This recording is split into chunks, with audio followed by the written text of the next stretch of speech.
Sa walang patid na operasyon kontra iligal na droga ng mga operatiba ng PNP at PIDEA, matagumpay na naaresto ang 3 individual sa bypass operation sa San Agustin, Romblon. Ibabalita yan ni Patrolwoman Dara Palogme.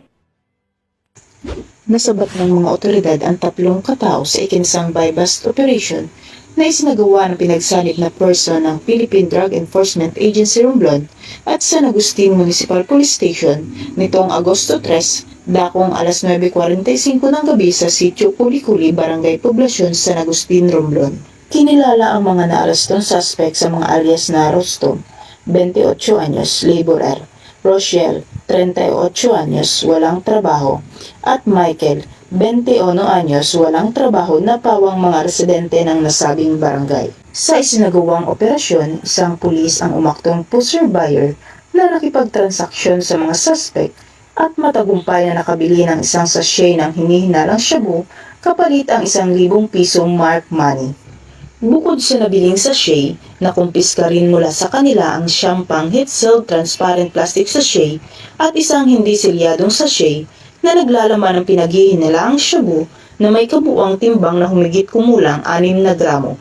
Na-recover din ang mga drug paraphernalia gaya ng mga aluminum foil strip, lighter at isang sling bag. Pinaniniwala ang ginamit na drug din ang bahay ng mga suspect base sa dami ng na-recover na ebidensya sa lugar.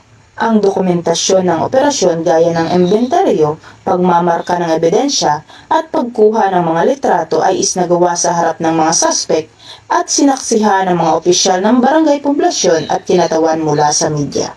Ang 3 suspect ay kasalukuyang nasa kustodiya ng San Agustin Municipal Police Station at naaharap sa mga kasong paglabag sa Republic Act 9165 o ang Comprehensive Dangerous Drugs Act of 2002.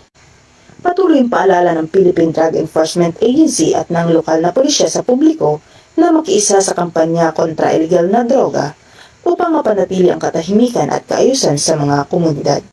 Mula dito sa Calapan City, Oriental, Mindoro, ako ang inyong PNN correspondent, Patrolwoman Dara Palogme, alagad ng batas, tagataguyod ng balitang pulis.